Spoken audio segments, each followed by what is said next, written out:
Newton's law हम लोग शुरू करते हैं और इसमें पहले थोड़ा सा कुछ मोटिवेशनल चीज़ें मैंने रख रखी हैं, कुछ मोटिवेशनल चीज़ें स्टार्ट करता हूँ। पहले हम लोग इसमें दो मेल लोग हैं, है ना। अब चेक करना बंद कर दो, बाद में सेंड कर देना। गैलीलियो और न्यूटन, मतलब तुम मैकेनिक्स शुरू कर रहे हो, these are the basically backbones of पूरा मैकेनिक्स, है ना। गैलीलियो और न्यूटन। तो थोड़ा सा बातें मैं गैलीलियो के बारे में बताऊंगा with the help of a presentation. तो लेट्स सी दिस साउंड पहले कुछ बोलने से पहले मैसेज करता, मैं एक प्रेजेंटेशन दिखाता हूँ, बहुत interesting presentation.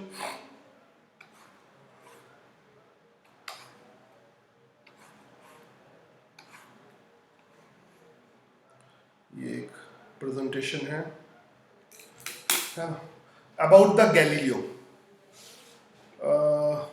This was the photo of Galileo. Galileo जिस यूनिवर्सिटी में पढ़ता था, ये पीसा की यूनिवर्सिटी थी, और ये पीसा का बेंड मीनार के बारे में तुम जानते हो, ठीक है। तो ये हिस्टोरिक बैकग्राउंड है, फोटो ऑफ गैलीलियो। ये पीसा की यूनिवर्सिटी में प्रोफेसर भी था, वहाँ पे पढ़ता भी था, स्टडी भी करता था, और इसने वहाँ पर बहुत सारे एक्सपेरिमेंट किए। He was a respected person, बहुत रिस्पेक्टेड पर्सन था। मगर एक्चुअली में गैलीलियो से कहानी शुरू नहीं होती है। बेसिकली अभी तो मैं बताता हूँ कि फिजिक्स में क्या होता है। फिजिक्स तुम्हारा एक एटीट्यूड बिल्डअप करता है, एक अलग तरह का एटीट्यूड बिल्डअप करता है। जो मैंने बताया ना, एक अलग तरह का एटीट्यूड होगा कि अगर मुझे सही लगता है वही चीज़ सही है, जो चीज़ मुझे सही नहीं लगती है वो सही नहीं है। तो इस तरह का जो एटीट्यूड है वो फिजिक्स में स्टार्टिंग से था। तो गैलीलियो कुछ इस तरह के एटीट्यूड का आदमी था। मगर गैलीलियो से पहले एक और आदमी हुआ था, कोपरनिकस। एक्चुअली में पुराने टाइम में क्या होता था, गैलीलियो से पहले एक और इंपॉर्टेंट आदमी कोपरनिकस। एक्चुअली में गैलीलियो ने कोपरनिकस की जो स्टडी थी, कोपरनिकस की, उसकी स्टडी को बहुत डिटेल में फर्दर स्टडी किया। तो वो सब स्टडी क्या थी, बहुत बेसिक स्टडी थी, वहां से मैं ले चलता हूं तुम्हें। आई होप कि तुम इस चीज को समझ पाओ और प्रैक्टिकल ऑब्जर्वेशन कर पाओ। अभी भी हम जिस अर्थ पे रहते हैं वो अर्थ हमें स्टेबल लगती है, और हमारे चारों तरफ सन मून ये सब रोटेट करते हैं। अगर हमें स्पेस की नॉलेज नहीं है, अगर स्पेस की तुम्हें बिल्कुल भी नॉलेज नहीं है, तो अभी भी एक लेमैन को, अगर किसी तुम ट्राइबल सोसाइटी में जाते हो, अगर if you move in the tribal society, तो ट्राइबल सोसाइटी में जिसको साइंस के बारे में बिल्कुल नहीं पता है, वो यही समझेगा कि अर्थ स्टेशनरी है, हमारी जो अर्थ है वो रुकी हुई है, और इसके चारों तरफ मून सन ये रिवॉल्व कर रहे हैं। Earth is stationary and sun moon these all are revolving, ठीक है।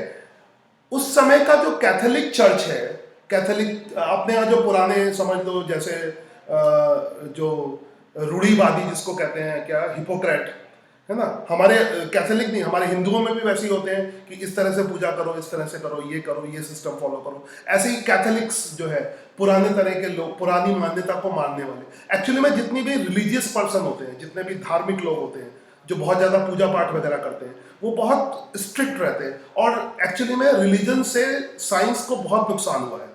अब तुम्हें आज कुछ, क्योंकि तुम मेरे साथ बहुत दिन तक आ चुके हो, तो आज तुम्हें मैं साइंस के बारे में डिटेल में सब चीज़ें बताता हूँ।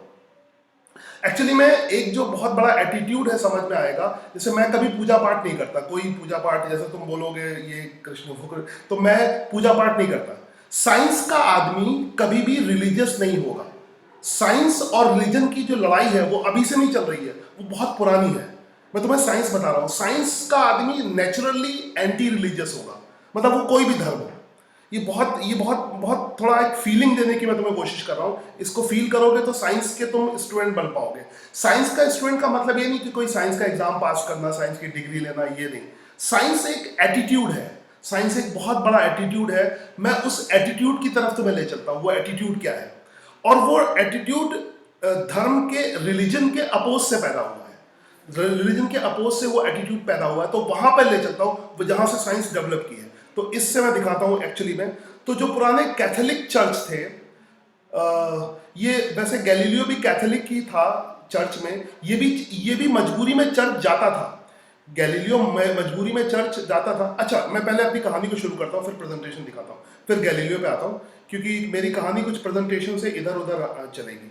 मैंने प्रेजेंटेशन कुछ और लिया है और ये है, मैं इस पे लाता हूँ अपने प्रेजेंटेशन को। सबसे एक्साइटिंग आदमी है, यहाँ पर लाता हूँ, कोपरनिकस। ये आदमी है कोपरनिकस। जब मैं इस आदमी के साथ बहुत ही इमोशनली अटैच हूँ और कुछ हद तक मेरा एटीट्यूड भी इसी तरह का है। बेसिकली क्या है, अ, होता क्या था, पुराना जो कैथोलिक किताबें थी, कैथोलिक चर्च है जो जीसस क्राइस्ट ने वगैरह ने लिखी थी, और पुरानी अभी धर्म की जो किताबें हैं वो यही मानती हैं कि पृथ्वी, अर्थ जो है वो स्टेशनरी है और इसके चारों तरफ सन मून वगैरह रिवॉल्व करते हैं। ये मैक्सिमम रिलीजियस बुक में लिखा हुआ है। इंडिया में बहुत पहले रिलीजियस बुक बहुत कम हुआ करती थी। इंडिया के पुराने जो स्क्रिप्चर थे उसमें साइंटिफिक बुक थी, जबकि एक्चुअली में हुआ क्या, इंडिया में जो साइंस का डेवलपमेंट हुआ वो उसको बाहर वाले लोग ले गए। इंडिया की जो साइंटिफिक बुकें हैं उनकी स्टडी ही नहीं हुई। तो इंडिया में जो साइंटिफिक बुक्स हैं वो किसी को पता ही नहीं है इंडिया में साइंटिफिक बुक क्या है। रिलीजियस बुक्स पता है मगर साइंटिफिक बुक नहीं पता है। चलो उस स्टोरी, इंडिया की स्टोरी को कंफ्यूज नहीं करूंगा मैं, अभी इनकी स्टोरी को बताता हूँ। तो रियल में क्या हुआ, जो कैथोलिक धार्मिक लोग, अच्छे लोग, कैथोलिक लोग है ना, ये मानते थे, और धर्म की किताब में लिखा हुआ है, भगवान ने कहा हुआ है, गॉड ने, उनका गॉड गलत नहीं हो सकता। रिलीजियस बुक में लिखा हुआ है, रिलीजियस बुक में लिखा हुआ है कि अर्थ इज स्टेशनरी और उसके चारों तरफ चीजें रिवॉल्व करती है, सन रिवॉल्व करता है, मून रिवॉल्व करता है। तो इस थ्योरी को हम कहते थे अर्थ सेंट्रिक थ्योरी, है ना, अर्थ सेंट्रिक थ्योरी। सब कुछ अर्थ के अराउंड रोटेट करता है ना। कुछ और नाम था अर्थ के लिए उस समय, मगर सिंपल लैंग्वेज में बात करें, this was earth centric theory. पहली बार इस आदमी ने, जिसका नाम कोपरनिकस था, इसने पहली बार ये बोला नहीं, कुछ स्टडी करके, कुछ ऑब्जर्वेशन करके, ऑब्वियसली साइंस के ऑब्जर्वेशन करके, यहीं से साइंस धर्म के अपोज में है। इसी बात से एक्चुअली में रिलीजन ने साइंस पे बहुत अत्याचार किया है, रिलीजन ने विज्ञान पे। तो इसीलिए जो साइंस का आदमी होगा वो रिलीजियस बिल्कुल नहीं होगा, मतलब रिलीजियस वो जबरदस्ती कराया जाए, मगर साइंटिफिक आदमी रिलीजियस बिल्कुल नहीं होता। उसका रीजन क्या है, इससे पहली बार स्टडी की, कोपरनिकस ने पहली बार सन की स्टडी की, सन के मोशन की, उसको साइंटिफिक तरीके से स्टडी किया और ये बोला नहीं नहीं, ऐसा नहीं है कि अर्थ के अराउंड सारी चीजें घूमती है। इसने बोला कि सन के अराउंड सारी चीजें घूमती हैं, सन सेंट्रिक थ्योरी। अब ये रिलीजियस, एक्चुअली में जो रिलीजियस पर्सन होते थे वो थोड़े से, समझो साइंटिफिक जो आदमी होता है वो थोड़ा सा एडवांस हो जाता है, थोड़ा सा, मतलब रिलीजियस मतलब जो पुरानी मानता, रिलीजियस मतलब किसी धर्म से मतलब नहीं है, जो पुरानी चीजों को मानता है कि ये सब ऐसा होगा, ये ऐसा करना चाहिए, जो पुरानी चीजों को मानता है वो रिलीजियस है। ये ऐसा है, ये ऐसा है, ये ऐसा है, ये भगवान ऐसा है, इस तरह की, इस किताब में ये लिखा है, इस तरह से। जो ये बहुत धार्मिक आदमी है, ज्यादातर रिलीजियस ही है, क्योंकि कैथोलिक वाले रिलीजियस थे। वो पुरानी चीजों को, पुरानी जो उनकी किताब में, धर्म की किताब में लिख दिया गया है, जो कैथोलिक किताबों में लिखा हुआ है वो सही है। अर्थ स्टेशनरी है, भगवान ने बोला है कि अर्थ इज स्टेशनरी, भगवान ने कहा है, भगवान कैसे गलत हो सकता है। तो अर्थ स्टेशनरी है और उसके चारों तरफ सन और मून ये सब रिवॉल्व करते हैं। पहली बार एक अकेले आदमी ने, कोपरनिकस, जो पूरे के पूरे रिलीजन्स के अगेंस्ट खड़ा हो गया।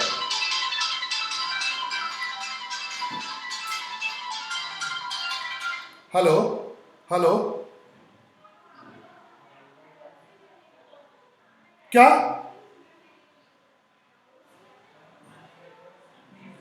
बोलो बोलो, नहीं सुनाई दे रहा है, नहीं सुनाई दे रहा है। अच्छा, डाउट, अभी डाउट वाला सेशन कहाँ है? हाँ पूछो पूछो पूछो।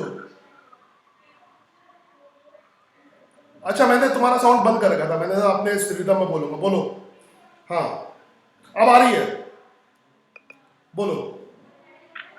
सर मैं ये पूछ रहा था, आपने बोला कि जो रिलीजियस आदमी होगा वो कभी साइंटिफिक ना हो, साइंटिफिक होगा वो रिलीजियस ना होगा। नहीं, मैं अभी डाउट के लिए बंद कर रहा हूँ। आपने सर एक भास्कर साइड का नहीं, नहीं नहीं, रुक जाओ, इसीलिए मैंने साउंड बंद किया था, सुनो मेरी बात, इसीलिए मैंने साउंड बंद किया था। कभी भी पूरी बात ना हो उससे पहले सवाल मत पूछो।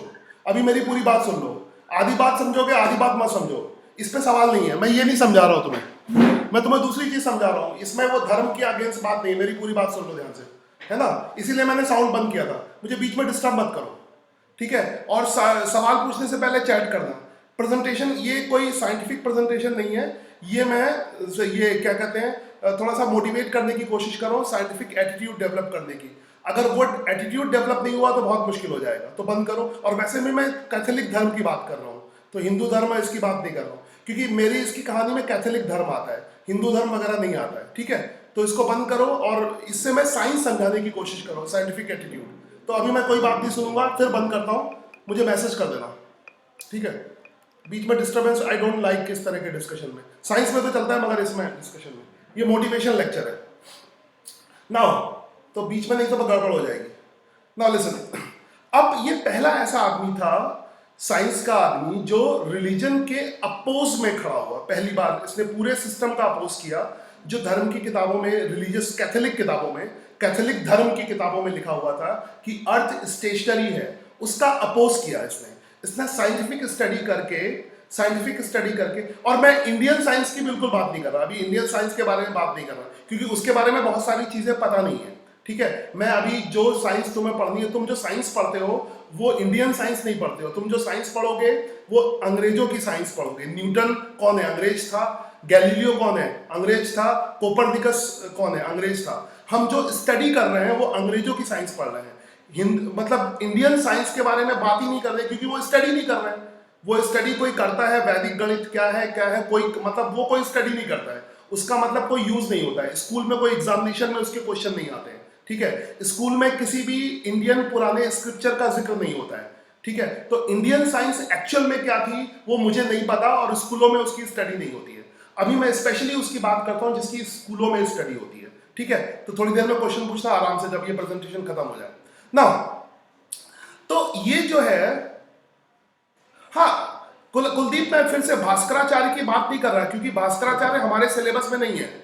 हमें अंग्रेजों का साइंस पढ़ना है। कुलदीप की बात आचार संहिता, भास्कराचार्य वगैरह, मगर भास्कराचार्य की जो साइंस है वो सिलेबस में चलती नहीं है, उसकी कोई किताब नहीं है। एनसीईआरटी, हिंदुस्तान में भी एनसीईआरटी भास्कराचार्य की किताब नहीं छापता है, तो हमें पढ़नी नहीं, उसकी बात नहीं करनी है। जो हमें पढ़ना नहीं उसकी बात क्यों करें? इंडियन में बहुत बड़े बड़े लोग हुए थे, मैं मानता हूँ बहुत बड़े बड़े लोग हुए थे, उनकी बड़ी बड़ी किताबें हैं, वो संस्कृत में है। संस्कृत में किसी को आती भी नहीं होगी, आई थिंक संस्कृत बहुत कम लोगों को आती भी होगी तो 2-4% लोगों को आती है। तो नॉर्मल साइंस की लैंग्वेज नहीं बन सकती। जो लैंग्वेज एक्चुअली, मैं तुम्हें एक चीज और बताऊं, English is not a language, it is a scientific language. Science की लैंग्वेज वो होती है, एक होती है नॉर्मल लैंग्वेज, रीजनल लैंग्वेज, जैसे गुजराती है और हिंदी है, मैं खुद हिंदी बोलता हूँ, गुजराती है, और सब लैंग्वेज है, सुनना ध्यान से, ये सब लैंग्वेज है। ये सब साइंस की लैंग्वेज नहीं है। साइंस की लैंग्वेज वो लैंग्वेज होगी जिसको दुनिया के बहुत ज्यादा लोग बोलते हैं। तो अगर दुनिया के सारे, क्योंकि साइंस दुनिया की चीज है, साइंस से हमें साइंस की स्टडी सिर्फ गुजरात में नहीं होती है, वर्ल्ड में अगर किसी चीज की स्टडी वर्ल्ड में होती है, पूरे वर्ल्ड में होती है, तो हमें वर्ल्ड की लैंग्वेज को पता होना चाहिए। And science is world, English is world language. जितने भी साइंटिफिक टर्म है या कोई भी जो साइंटिफिक लैंग्वेज होगी, उसको वो होगी जिसको सबसे ज्यादा लोग दुनिया में बोलते हैं। तो सबसे ज्यादा लोग कौन सी भाषा बोलते हैं? इंग्लिश बोलते हैं, या चाइना में तो चाइनीज बोलते हैं फिलहाल ठीक है। मैक्सिमम लोग, जैसे इंडिया के किसी भी कोने कोने में चले जाओगे, इंग्लिश सबको आती होगी थोड़ी बहुत। तो this is a science language. तो इसीलिए मैं, हिंदी मुझे आती है फिर भी मैं इंग्लिश बोलता हूँ, because it is language of science. English is language of science, ठीक है, क्योंकि सारी साइंटिफिक वर्ल्ड में स्टडी अंग्रेजों ने की है, तो English is language of science. बाकी कोई भी लैंग्वेज साइंटिफिक लैंग्वेज नहीं है, क्योंकि कोई भी, अगर तुम सपोज करो हिंदी मीडियम से पढ़ते हो तो 12th तक पढ़ोगे, उसके बाद ग्रेजुएशन करोगे तो भी इंग्लिश में किताबें मिलेंगी, हिंदी में एक किताब भी नहीं है, तो हिंदी में कुछ अवेलेबल ही नहीं है, क्या करोगे तुम अकेले बैठ के? फिर तो 12वीं, अगर किसी को हिंदी और रीजनल लैंग्वेज ज़्यादा पसंद है तो 12वीं तक पढ़े, उसके बाद पढ़ाई ना करें उसके बाद, क्योंकि बाकी आगे का सब अंग्रेजी में है, तो क्या करोगे? खैर, मैं इस पर आता हूँ, ठीक है, बाद में सवाल पूछना। तो मैं इस पर आता हूँ। यह आदमी था कोपरनिकस। तो पहली बार इसने जो रिलीजियस स्क्रिप्चर, बार बार कर रहा हूं, कैथोलिक स्क्रिप्चर, वो इसमें था, उसका अपोज किया, और इसने बोला कि सारी चीजें सन के अराउंड रिवॉल्व करती हैं। तो धर्म वालों ने इस आदमी को जिंदा जला दिया। ये एक पिक्चर है, इसको जिंदा जला दिया। यहीं से साइंस और रिलीजियस में अपोज है। इसीलिए जो साइंटिफिक आदमी होता है वो बहुत रिलीजियस होता है, क्योंकि हमने कुछ सच बात बताई, हमने साइंटिफिक एक्सपेरिमेंट करके बताया, मगर धार्मिक लोगों ने उसको नहीं माना, तो उसको जिंदा जला दिया, ठीक है। तो ये कोपरनिकस की पुरानी फोटो है। उसके बाद दूसरा आदमी है गैलीलियो। क्योंकि कोपरनिकस का इतना वैल्यू नहीं था। उसके बाद जो सबसे इंपॉर्टेंट आदमी आया, गैलीलियो आया। ठीक है, गैलीलियो भी ऐसा ही अपोजिट थॉट वाला था, मगर गैलीलियो एक मास्टर था, एक रेपुटेड पर्सन था। तो गैलीलियो के साथ बुरा तो किया उन्होंने, बहुत बुरा किया, मगर जिंदा नहीं जलाया। गैलीलियो को जेल भेज दिया, सब कुछ कर दिया, मगर गैलीलियो को जिंदा नहीं जलाया। मगर गैलीलियो ने बहुत इंपॉर्टेंट चीजें की हैं, बहुत इंपॉर्टेंट स्टडी है। गैलीलियो सबसे पहले, इसको चर्च मजबूरी में जाना पड़ता था। तो ये चर्च मतलब, क्योंकि हम एक धर्म में पैदा हुए हैं तो हमें धर्म को फॉलो करता होता है। इसको चर्च मजबूरी में जाना पड़ता है, मजबूरी में जाना पड़ा था। मगर इस आदमी ने भी चर्च में जाके कुछ जीसस क्राइस्ट वगैरह का कुछ नहीं किया। इसने क्या किया, इसने क्या देखा, ऊपर लगा एक घंटा देखा, दिखा रहा हूं, यहाँ पे एक घंटा लगा था ये। ठीक है, ये चर्च में गया और चर्च में एक जो ये घंटा है, इसको ध्यान से देखा। चर्च में एक बड़ी सी बेल लगी थी, तो इस बेल को इसने हिलते डुलते देखा, दिखा रहा हूँ, आगे पीछे कर रहा हूँ, आई थिंक पीछे कहीं प्रेजेंटेशन है इसका। इस बेल को मैं दूसरे के प्रेजेंटेशन ले रहा हूँ, ये इस बेल को इसने हिलते डुलते देखा। ये बेल थी, इस बेल इधर जा रही थी, बेल उधर जा रही थी, बेल इधर जा रही थी। तो इसको देख के इसने एनालाइज किया कि ये जो इस यहीं से पेंडुलम का कंसेप्ट आया। जो तुम सिंपल पेंडुलम का पहला एक्सपेरिमेंट करते हो ना, वो गैलीलियो के दिमाग की उपज है। वो गैलीलियो ने सोचा था। गैलीलियो ने, वो चर्च में एक लंबी सी घंटी लटक रही थी, वो इधर उधर जा रही थी, वहां से तो वो चर्च में भी गया, पूजा करने के लिए नहीं गया, एनालिसिस करने के लिए। वहां भी वो साइंटिफिक एनालिसिस कर रहा था। तो साइंस वाला आदमी ऐसा होता है, वो पूजा भी जहां करेगा वहां भी साइंटिफिक एनालिसिस करेगा। वहां भी ऐसे हेरा नहीं का सब लोग वो क्या कहते हैं, उनकी चर्च में जो किताबें होती हैं, क्या क्रिश्चियन किताब, वो सब लोग उसको पढ़ रहे होंगे, जो भी कर रहे होंगे, या पादरी को सुन रहे होंगे। उसने क्या देखा, उसने बेल को देखा। उसने क्या एनालाइज किया, उसने देखना बहुत इंपॉर्टेंट एनालिसिस किया। उसने देखा कि जब बेल इधर से उधर जाती है, तो इसका जो टाइम है वो इसके एंगल पे डिपेंड नहीं करता। ये सिंपल पेंडुलम आगे आएगा ग्रेविटेशन चैप्टर में, और तुम सिंपल पेंडुलम के एक्सपेरिमेंट भी करोगे। ठीक है, मेरे को चैट बॉक्स में लिख दो अगर बहुत जरूरी सवाल है तो, मगर हो सके तो बीच में डिस्टर्ब मत करो, क्योंकि साइंस में डाउट वाला तो है नहीं, थोड़ा सा मोटिवेशन है, तो मैं इमोशनली इन्वॉल्व होकर मोटिवेट करता हूँ। तो साइंस में मैं इमोशनली इन्वॉल्व नहीं होता, मगर इसमें मोटिवेशन लेक्चर में मैं इमोशनली इन्वॉल्व होता हूँ। इसीलिए अगर बहुत इंपॉर्टेंट क्वेश्चन नहीं होगा तो मैं जवाब नहीं दूंगा। ठीक है, हाँ, बंदे अभी मैंने टर्न ऑफ कर रखा है। ठीक है, भाषा अंग्रेजी पर विज्ञान से उत्पन्न, तो मेरे अपने लॉजिक है। अच्छा, ये भी जरूरी नहीं तुम मेरे लॉजिक मानो ना मानो, एक्चुअली में तुम्हारे अपने लॉजिक है। ये साइंस का बड़ा एटीट्यूड है। साइंस में, साइंस वाला कोई भी साइंस का आदमी है, उसके अपने लॉजिक होने चाहिए। मेरे अपने लॉजिक है। तुम अगर किसी चीज को अच्छा कहते हो तो मैं नहीं मानूंगा। मुझे इंग्लिश जो लैंग्वेज है वो साइंस की लैंग्वेज लगती है, मैं लॉजिकली इसको प्रूव कर सकता हूँ, क्योंकि साइंस के जितने भी साइंटिस्ट हैं, मैक्सिमम साइंटिस्ट लोग सिर्फ उन कंट्री को छोड़ के जिनमें हम जाते नहीं हैं, चाइना में बहुत कम लोग जाते हैं, मगर इंडिया के जितने भी लोग हैं वो अमेरिका में हैं, और जो भी इंग्लिश स्पीकिंग कंट्री यूरोप में है, वहां पर वो लोग, मतलब साइंस के जितने बंदे हैं, जितने साइंटिस्ट हैं, वो मैक्सिमम अंग्रेजी बोलते हैं। अब कल को तुम नासा में जाओगे तो हिंदी थोड़ी ना बोलोगे। तो यहाँ पे कल को तुम में से कोई सिलेक्ट हो जाए, मान लो कल को नासा ने किसी को सिलेक्ट कर लिया, तो वो ये नहीं कहेगा वहां तो अंग्रेजी बोलते हैं मैं नहीं जाऊंगा। वो तो बड़ा शौक से अपने फेसबुक पे लगाएगा, I am selected in NASA, बड़ा रिस्पेक्ट से कहेगा। उसका पेरेंट भी बहुत रिस्पेक्ट से कहेगा कि हमारा बेटा नासा में सिलेक्ट हुआ है, इस तरह से। तो वहां जाके वो कन्वर्सेशन अंग्रेजी में करेगा, भले उसको बाकी सब लैंग्वेज आती हो, मगर उन लोगों से कन्वर्सेट करने के लिए वो लैंग्वेज, साइंटिफिक लैंग्वेज बोलनी पड़ेगी उसको। ठीक है, या ट्रांसलेटर लगा होगा, जो भी है, उनको अंडरस्टैंडिंग करने से। तो इट इज इजी फॉर, मैं बस इतना कह रहा हूँ, English language is very easy for science.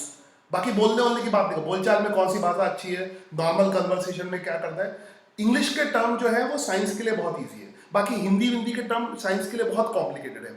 इसलिए 12वीं के बाद की पढ़ाई किसी और लैंग्वेज में हो भी नहीं सकती। बहुत लोगों ने ट्राई भी की, हिंदी में ग्रेजुएशन कराएं या पोस्ट ग्रेजुएशन कराएं, तो हिंदी की किताबें मिलती नहीं है। चलो खैर, गैलीलियो ने जो एनालिसिस किया, वो तो सबके अपने विचार होने चाहिए। तो मैं अपने विचार बता रहा हूं, तो तुम मेरे अपने विचार को लॉजिकली सुनो, और अपने विचार मेरे पे मत थोपो, और मैं अपने विचार तुम्हारे पे नहीं थोपूंगा। मैं जो कह रहा हूं, मुझे जो अच्छा लगता है वो मैं कह रहा हूं। ठीक है, मेरे अकॉर्डिंग जो सही है वो कह रहा हूं, और उसका प्रेजेंटेशन दे रहा हूं, है ना, जो उसका साफ साफ दिखा रहा हूं। तो इस आदमी ने बोला कि ये पेंडुलम जब इधर से उधर जाता है, तो इसका जो टाइम होता है, टाइम फॉर पेंडुलम, ये थीटा पे डिपेंड नहीं करता। ये थीटा पे डिपेंड नहीं करता। ये तो इसने पहली चीज बताई। फिर इसने कोपरनिकस को स्टडी किया। इस आदमी को भी कोपरनिकस बहुत अच्छा लगा, तो कोपरनिकस को स्टडी किया। कोपरनिकस ने क्या बोला था? कोपरनिकस ने बोला था सबसे विज्ञान की सबसे खतरनाक चीज जो साइंस जो रिलीजियस के अपोज में है, या सबसे साइंटिफिक रेवोल्यूशन। सोचो इसको ध्यान से देखो, इस चीज को फील करो, तुम लोग इस चीज को फील करने की कोशिश करो। दुनिया का सारा आदमी कहता है कि जो है सन जो है वो अर्थ के अराउंड रिवॉल्व करता है, और तुम्हें लगता भी है। तुम सुबह देखो सन आगे होता है, और कोई भी आदमी जो अर्थ पे रहता है, ठीक है, कोई भी आदमी जो अर्थ पे रहता है, उसको ये समझाना बहुत आसान है कि सन रिवॉल्विंग अराउंड द अर्थ। किसी भी आदमी को, किसी भी अर्थ के आदमी को ये समझाना बहुत मुश्किल काम है कि नहीं, अर्थ स्टेशनरी है और सन रिवॉल्व करता है। सन स्टेशनरी है, अर्थ रिवॉल्व करती है।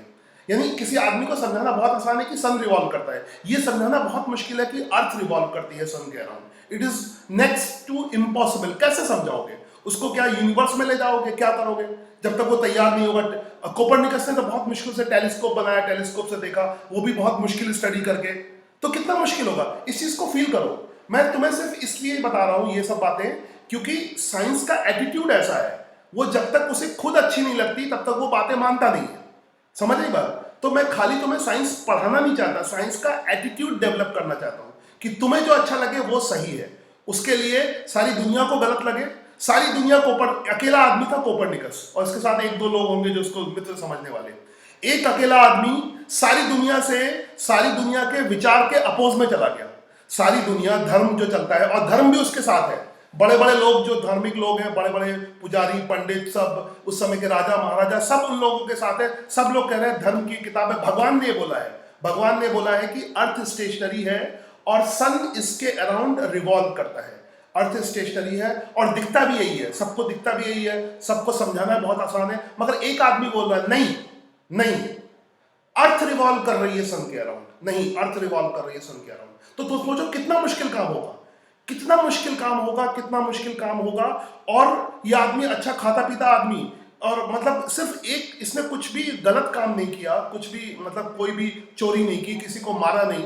क्रिमिनल्स किसी को मारते हैं तो उनको हम फांसी की सजा देते हैं। इसने सिर्फ एक स्टेटमेंट बोला है, कि अर्थ रिवॉल्विंग अराउंड द सन। ये मेरे ऑब्जर्वेशन से मुझे लगता है। खाली इस बात पे इसको जिंदा जला दिया, मृत्यु दंड दे दिया, जिसे करें मार डाला इस बात को लेकर। तो ये एटीट्यूड तुम में डेवलप होगा। साइंटिफिक एटीट्यूड इसी को कहते हैं। दुनिया कितना भी अपोज चले जाए, मगर तुम्हें जो सही लगता है, यानी अब तुम तो क्या होते, तुम तो चीटिंग कर लेते, तुम्हें तो तुम्हारा अकेले का आंसर तुम्हारा कुछ होता है, तुम कहते हो सब लोग सही होंगे, मैं शायद गलत हूं, इस तरह से घबरा जाते हो। साइंस वाला नहीं, साइंस वाले के लॉजिक इतने स्ट्रांग होते हैं, वो लॉजिक इतने अंदर से आते हैं कि सारे लोग भी उसको गलत कहें, फिर भी इसको सही लगता है। तो इसलिए मैं बता रहा हूं, इसलिए जब तुम साइंस का सवाल करो, जब तक तुम्हें सही ना लगे कोई चीज, तब तक वो सही नहीं है। ये साइंस है, इसलिए साइंस वाले सबसे अलग होते हैं। तो ये मोटिवेशन, क्या इसको जिंदा जला दिया। गैलीलियो ने फिर इसको स्टडी किया, इसके एक्सपेरिमेंट को स्टडी किया, इसकी सारी चीजों को इस आदमी ने स्टडी किया। गैलीलियो ने खूब स्टडी किया इसको, मतलब फिर तब तक टेलीस्कोप भी बहुत अच्छे वाले बनाए। मतलब ऑब्वियसली जब कोपरनिकस के पास जो प्रॉब्लम थी ना, वो उसको प्रूफ बहुत ज्यादा नहीं कर सकता था। उस समय उसके पास बहुत एडवांस टेलीस्कोप नहीं थे, तो वो लोगों को एक्सपेरिमेंटली दिखा नहीं सकता था। वो खाली उस चीज को किसी प्रयोग से बहुत कॉम्प्लिकेटेड वे में समझा सकता था, तो लोग उसको समझ नहीं पाए थे। मगर गैलीलियो ने फिर क्या किया, उसकी कोपरनिकस को, मगर कोई बहुत इंटेलिजेंट लोग ऐसे लोगों को पढ़ेंगे। गैलीलियो ने कोपरनिकस को पढ़ा, जबकि कोपरनिकस का जितना भी लिटरेचर था वो हिडन था। वो सब लिटरेचर उसको पता नहीं बड़ी मुश्किल से उसने अरेंज किया, है ना। कुछ किताबें ऐसी होती है जो हिडन, जो बैंड होती है। तो कोपरनिकस का जो वर्क था वो उस समय बैंड था, उस समय बैंड कर दिया गया। उस बैंड वर्क को गैलीलियो ने स्टडी किया। गैलीलियो ने टेलीस्कोप बनाया और देखा उसकी स्टडी को कि सच में ऐसा है, सच में क्या अर्थ जो है वो सन के अराउंड रिवॉल्व करती है। इसको स्टडी किया और स्टडी में पाया, गैलीलियो ने बहुत टाइम तक रात में दिन में टेलीस्कोप बड़े बनाए, उससे देखा, और स्टडी में इसको भी ऐसा लगा कि कोपरनिकस सही कह रहा है। मतलब गैलीलियो ने फिर से एक्सपेरिमेंट किया और उसको फिर से सही लगा। गैलीलियो ने और भी बहुत सारी चीज़ें थी, और सारे प्लैनेट्स की स्टडी की, सारे उनके मून्स की स्टडी की, सब कुछ ये सब डिफरेंट डिफरेंट है, ये सब अलग अलग मून उसने। फिर गैलीलियो ने बुक्स लिखी डिफरेंट डिफरेंट, मतलब उसको लॉजिकली बहुत प्रूव किया डिफरेंट प्लैनेट के बारे में। तब भी इतना लॉजिकल था, इतना सब कुछ बताया, इतना मैथमेटिकल था, तब भी मैक्सिमम लोग तो, दुनिया के ज़्यादातर लोग उस समय और इस समय भी यही है, मैक्सिमम लोग 70-80% दुनिया के लोग बेवकूफ़ होते हैं। मतलब 70-80% तो मतलब उनके पास साइंटिफिक नॉलेज उतनी नहीं है। अब भी वैसा ही है, इंडिया में तो अब भी वैसा ही है, 70-80% लोग ऐसे ही हैं जिनके पास जो साइंटिफिक नॉलेज ले लेते हैं मगर उसका एटीट्यूड डेवलप नहीं करते। तो उस समय भी ऐसे ही लोग थे 70-80%। तो भी इसको जेल में डाल दिया गया क्योंकि वो मैथमेटिकल स्क्रिप्चर उसने लिखे, गैलीलियो की बुक लिखी, मैथमेटिकल स्क्रिप्चर दिए, डिटेल दिया, मगर ये मैथमेटिकल डिटेल सबकी समझ में कहाँ आने वाला था। तो फिर भी इसको जिंदा, गैलीलियो को जिंदा नहीं जलाया क्योंकि कुछ लोग इसके साथ थे, जो इंटेलिजेंट लोग थे, बढ़िया लोग थे, वो गैलीलियो के साथ आके खड़े हो गए। इस तरह से जो धीरे धीरे दुनिया में क्या होता है कि इंटेलिजेंट, साइंटिफिक और समझदार लोग बढ़ते जाते हैं। अब इंडिया में वैसा ही हो रहा है, ठीक है, पुराने टाइम से इंडिया में ऐसा ही हो रहा है, धीरे धीरे इंटेलिजेंट, साइंटिफिक और अच्छे लोग जो है वो बढ़ते जा रहे हैं, साइंस बढ़ती जा रही है। तुम देखो जैसे जैसे साइंस बढ़ती जाएगी रिलीजन अपने आप ही कम होता जाएगा। अब जो साइंस के लोग हैं बहुत ज्यादा वो इसमें ध्यान, मतलब ऐसे घर में चलता है तो इसलिए कर लेते हैं। मैं भी बहुत मतलब बचपन में तो खूब कराया गया था, मगर एक साइंटिफिक एटीट्यूड जब से डेवलप हुआ तब से अपना मेरे को ये सही लगता है, ये लॉजिकली सही है, ये लॉजिकली सही है, ये लॉजिकली सही है, तो एक तरह का एटीट्यूड डेवलप हो गया। मैं लॉजिक के हिसाब से सब चीज करूंगा, वो साइंस के लिए बहुत जरूरी है एटीट्यूड डेवलप करना। तो एक एटीट्यूड डेवलप हो गया। उसने साइंटिफिक सारे ये उसके पुराने स्क्रिप्चर्स हैं, गैलीलियो के पुरानी किताब है उसकी, ये सब क्या कहते हैं, सन के अराउंड सारे अर्थ यहाँ पर सब उसने समझाया था, ठीक है। और ये पहले से इंडिया में भी, जैसे कुलदीप कह रहा ना, भास्कराचार्य वगैरह वगैरह, ये इन लोगों ने भी किया था ये चीज, और इनके साथ भी वही गलत सलूक किया गया। इंडिया में जो इंटेलिजेंट आर्यभट्ट है, भास्कराचार्य, इनके साथ अच्छा व्यवहार नहीं किया गया, इनके साथ बहुत गलत व्यवहार किया गया है ना। इनको एक्सेप्ट नहीं करते थे, इनको अलग रखते थे सोसाइटी से। तो जितने भी इंटेलिजेंट, तभी तो साइंटिफिक स्ट्रक्चर पूरा इंडिया में, इंडिया में बहुत गहरी साइंटिफिक स्टडी हुई है, मगर वो फिर इंडिया में फैली क्यों नहीं? इंडिया के मैक्सिमम लोगों को साइंस के बारे में कुछ पता क्यों नहीं? ठीक है, इंडिया में साइंस जब बहुत शुरू से हो रही थी तो सारे लोग ऐसे अनपढ़ कैसे रह गए? सबको पता होना चाहिए, हम तो यूएसए से बहुत आगे होने चाहिए, क्योंकि हमारी साइंस तो बहुत बहुत बहुत पहले यूएस में, जब साइंस, यूएस जब एकदम साइंस के बारे में कुछ नहीं जानता था, यूरोप के जो कंट्री है, वेस्टर्न कंट्री है, जब वो साइंस के बारे में कुछ भी नहीं जानते थे, तब हम लोग बहुत कुछ जानते थे। ये आर्यभट्ट जैसे लोग, ये भास्कराचार्य जैसे लोग, ये बहुत कुछ जानते थे, इनकी स्टडी बहुत डेप्थ में थी, मगर वो सिर्फ कुछ लोगों को पता थी, वो बाकी लोगों को नहीं बताते थे, क्योंकि बाकी लोगों को बताएंगे तो वो भी मार दिए जाएंगे। ठीक है, इंडिया में वो जो इंडिया में I think, I don't know exactly, मतलब थोड़ा सा पढ़ा है, मुझे याद नहीं है, राहु केतु का जो इसका था, उसका एग्जैक्ट एक्सप्लेनेशन इंडिया के बहुत बड़े फिलोसफर ने, आई थिंक बहुत बड़े बड़े, उनके नाम फिलहाल मुझे याद नहीं है, पहले मैंने पढ़े थे, मतलब जैसे भी है, क्योंकि वो पढ़ाना नहीं पड़ता इसलिए, मगर फिर भी बताओ तुम्हें कि ये जो भास्कराचार्य हैं, आर्यभट्ट हैं, इनके वर्क को रोका गया, इनके वर्क को, इंडियंस ने, हम ही लोगों ने इनके वर्क को रोका, क्योंकि इनका वर्क साइंटिफिक एक्सप्लेनेशन था, तो इनको वर्क को हमने रोकने की कोशिश की। अगर हमने इनका वर्क को ना रोका होता, इनको अलग थलग ना कर दिया होता, मतलब जो हमारा मेन स्ट्रक्चर है उससे इनको अलग ना कर दिया होता, तो आज इंडिया में साइंस बाहर से बहुत आगे होता, हम लोग पता नहीं किस जगह पे होते, और अभी जैसे इंडिया का हाल है, इंडिया की जगह यूएसए होता है साइंटिफिक डेवलपमेंट में। आगे बात नहीं कर रहा हूं, खैर इसको कंटिन्यू करता हूं। तो गैलीलियो बहुत पावरफुल था, गैलीलियो की किताबें थी, मैथमेटिकल एक्सप्लेनेशन था, तब तक जो है साइंस का बहुत पावर, साइंस की पावर बढ़ने लगी थी, है ना। कोपरनिकस के टाइम में साइंस की बिल्कुल पावर नहीं थी, जो एग्जिस्टिंग सिस्टम था, रिलीजन वाला सिस्टम जो था, कैथोलिक रिलीजन की बात कर रहा हूं, उसको लोग पर्सनली मत लेना, मैं कैथोलिक रिलीजन की बात कर रहा हूं, वो बहुत स्ट्रांग था। धीरे धीरे क्या हुआ, साइंस पावरफुल होता गया, और रिलीजन का उतना इफेक्ट उसके ऊपर नहीं हुआ, कैथोलिक रिलीजन का। अब इसको जलाया नहीं गया, मगर फिर भी जेल के अंदर इसकी रिसर्च के लिए, इसकी भी रिसर्च वही थी, इसने तो साइंटिफिकली प्रूफ कर दिया। कोपरनिकस के पास इतने प्रूफ नहीं थे, मगर इसकी किताबों में, इसके सब जगह इसने यही प्रूफ किया कि अर्थ रोटेट अराउंड द सन। इसने इसी चीज को प्रूव किया, और सोचो कितना बड़ा होगा। And Galileo was favourite scientist of Albert Einstein, जो सब जानते होंगे। तो Galileo sorry was a very favourite scientist of Albert Einstein. तो इट वाज मतलब साइंस की, आज से सच में साइंस की स्टडी शुरू होती है। तो साइंस के जो रियल पर्सन है उनके बारे में मैं थोड़ा सा मोटिवेशनल इंट्रोडक्शन तो मैं दे रहा हूँ। ये साइंस के रियल पर्सन है, गैलीलियो रियल पर्सन है साइंस का, एंड देन अल्बर्ट आइंस्टाइन। ठीक है, तो स्टडी इसने बेसिकली प्लैनेट की स्टडी की। हाँ समझ आई बात? ओके। उसके बाद इसने पूरे प्लैनेट वगैरह की स्टडी की, सारे प्लैनेट्स की स्टडी की, पेंडुलम की स्टडी की। जो तुम पेंडुलम की स्टडी करते हो वो सब उसकी स्टडी की, सारी स्टडीज है गैलीलियो की। और गैलीलियो के बाद जो इंपॉर्टेंट साइंटिस्ट आया वो न्यूटन आया।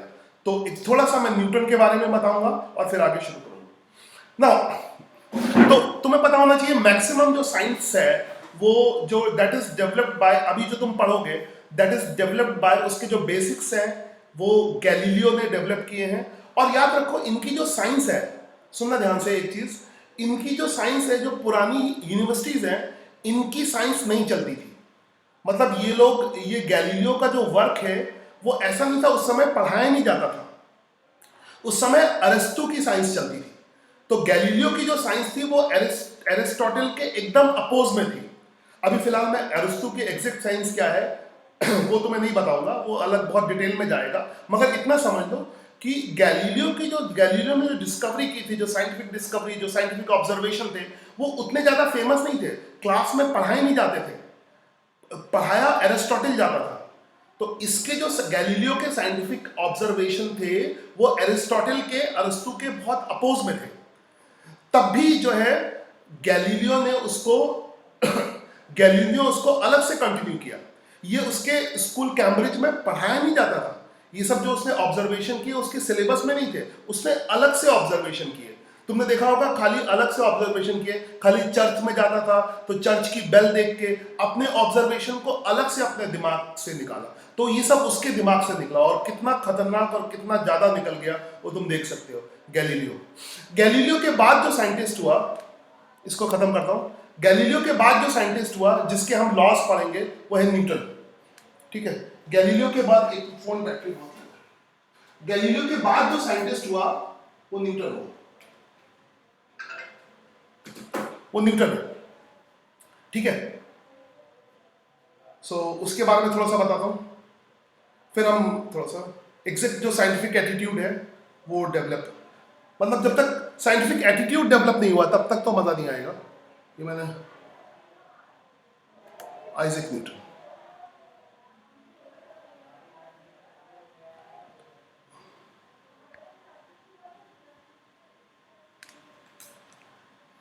इसमें भी देखो इनको भी हिस्टोरिक इंडिया में दे दिए, ये कोई भी चैनल हिस्टोरिक इंडिया और साइंटिस्ट बाहर के लिए हमने ना। तो ये सबसे इंपॉर्टेंट आदमी है जिसका अब तुम्हें 11th और 12th क्लास में सबसे इंपॉर्टेंट और सबसे ज्यादा डिस्कवरी करने वाला आदमी है न्यूटन, आइजैक न्यूटन। ठीक है, आइजैक न्यूटन। तो न्यूटन ने तो फर्स्ट सेकंड थर्ड लॉ ये सब बनाया है, न्यूटन्स लॉ है। कैलकुलस जो तुम परेशान होते हो, इतना कैलकुलस परेशान होते हो, ये भी इसके बेसिक्स भी न्यूटन ने दिए हैं। न्यूटन ने गैलीलियो को, न्यूटन ने ऑप्टिक्स में स्टडी किया, प्रिज्म से 7 कलर है उनकी स्टडी किया, है ना, ये सब न्यूटन की स्टडी है। और न्यूटन का जो सबसे फंडामेंटल लॉ है वो इस समय के लिए बहुत इंपॉर्टेंट है। तुमने न्यूटन के बारे में एक कहानी पढ़ी होगी। न्यूटन जब तक स्कूल जाता रहा तब तक कुछ खास नहीं कर पाया। जैसे अभी कोरोना फैला है वैसे ही न्यूटन के टाइम में प्लेग फैला था। आई थिंक सब लोग जानते होंगे प्लेग बहुत मतलब पुरानी बीमारी है जो चूहों से फैलती है और उसमें बहुत सारी पॉपुलेशन मर जाती है। सूरत में भी बहुत पहले कभी प्लेग फैला था तो बहुत सारी पॉपुलेशन खत्म हो जाती है, महामारी जिसे कहते हैं, है ना। तो उस चक्कर में उस समय प्लेग फैला था और न्यूटन बहुत ज़्यादा इंटेलिजेंट स्टूडेंट नहीं था, क्योंकि बेसिकली इंटेलिजेंट उसमें नहीं था जो उसको पढ़ाया जाने वाला था। उसको क्या एरिस्टोटल का साइंस पढ़ाया, उसमें वो इंटेलिजेंट नहीं था क्योंकि उसको अपनी साइंस बनानी थी, इसलिए वो इंटेलिजेंट नहीं था। ठीक है, इंटेलिजेंट वो बहुत था मगर उसकी इंटेलिजेंस को चेक करने के लिए कुछ भी, क्योंकि जिसको तुम पुरानी चीज़ें पढ़ाओगे, पुरानी चीज़ें है ना, एरिस्टोटल की चीजें, उसमें वो इंटेलिजेंट नहीं था, वो तो उसको अपनी चीजें बनानी थी। ठीक है, तो न्यूटन से तुम न्यूटन का नियम थोड़ी ना पूछोगे, न्यूटन वहां पर है, न्यूटन से पूछोगे तो न्यूटन का पहला नियम, दूसरा नियम। अब किताबों में न्यूटन की चीजें हैं, तो तुम से सोचो, जिनके नियम हम लोग पढ़ते हैं, जिनके नियम हम लोग इस समय पढ़ रहे हैं, ठीक है, न्यूटन, वो लोग बहुत इंटेलिजेंट नहीं थे, है ना, अब उनके नियम के बेस पे हमको जज करते हैं। उन्होंने ऐसा बना दिया कि न्यूटन का नियम पे अभी तक न्यूटन के नियम के अगेंस्ट कुछ नहीं आया, उसके आगे कुछ एवोल्यूशन नहीं हुआ है। तो उस समय इतनी स्टडी की, और ये कब स्टडी की, देखना ये स्टोरी बहुत इंटरेस्टिंग है। तो जैसे यहाँ पे कोरोना फैला था, उस समय वहां पर प्लेग फैला हुआ था, और प्लेग के चक्कर में उसका स्कूल यूनिवर्सिटी जो भी था वो बंद हो गया था। तो न्यूटन जो है घर में ऐसे ही आराम से, जैसे तुम लोग घर में इस समय पड़े हुए हो, घर में मजे कर रहे हो, तो वो न्यूटन घर में मजे कर रहा था, है ना। ये उसकी फोटो है उसके घर के बारे में, ये उसका घर था और ये उसकी यूनिवर्सिटी थी। दिस इज जहाँ पे न्यूटन तो बहुत ही फेमस हो गया था, फिर न्यूटन को जलाने की जरूरत है, न्यूटन को कोई भी सजा नहीं हुई थी। न्यूटन ने इतना वर्क कर दिया कि उसके अगेंस्ट, तो तब तक साइंस बहुत डेवलप हो गई थी। धीरे धीरे जो, अगर मैं यूरोप की कल्चर की बात करूं, वहां पे रिलीजन धीमा होता गया और साइंस डेवलप होती गई। अभी जो यूरोपियन कल्चर में साइंस बहुत आगे है ना, रिलीजन बहुत थोड़ा सा है, छोटी छोटी जगहों में है, बहुत थोड़े थोड़े लोग में। तो आइजैक न्यूटन ने बहुत सारे काम किए। ऑब्वियसली जो मैं बता रहा था, इसने गैलीलियो को भी अच्छी तरह से स्टडी किया, प्रॉपर गैलीलियो का सारा वर्क स्टडी किया, जो उस समय स्कूल में नहीं चलता था। और ये इसका घर है न्यूटन का। ये स्टोरी बहुत इंटरेस्टिंग है, ये तुमने सुनी होगी बहुत। तो ये जब स्कूल बंद हो गए, तो गांव में पेड़ के नीचे पुराने टाइम में ऐसे आराम से बैठा हुआ था, ठीक है। इसके बारे में सबने सुना होगा, एक सेब जो है वो नीचे गिर गया। तो सेब नीचे गिर गया, तो इसने एनालाइज करना शुरू किया कि सेब नीचे ही क्यों गिरा, इधर क्यों नहीं गया, इधर क्यों नहीं गया, ऊपर क्यों नहीं गया। तो इसका मतलब साफ है, जब बड़ी इंटरेस्टिंग सी बात, और इस समय बहुत मैच करती है उस समय की स्थिति। ये मैं कहानी क्यों सुना रहा हूं, सुनना ध्यान से। ये न्यूटन की जो कहानी है, न्यूटन की जो सिचुएशन थी, वो तुम्हारी सिचुएशन से बहुत मैच करती है। न्यूटन के टाइम में स्कूल बंद थे, प्लेग फैला हुआ था, और घर पे आराम से था, आराम से पढ़ा पढ़ा उसके दिमाग में, तब वो विचार आया। अगर वो स्कूल जाता रहता, तो शायद हमें न्यूटन के नियम या न्यूटन का जो लॉ ऑफ ग्रेविटेशन है, वो हमें इतनी जल्दी ना मिलता। कोई ना कोई कभी ना कभी तो निकाल ही लेता। तो हम कह सकते थे शायद, अगर स्कूल चलते रहते, स्कूल खुले रहते, और स्कूल चलाना एक नॉर्मल ट्रेडिशन है, हर जमाने में स्कूल था, अभी भी स्कूल है। तो स्कूल अगर खुले रहते, तो न्यूटन ये रिसर्च नहीं कर पाता, या न्यूटन का ये नियम नहीं आता।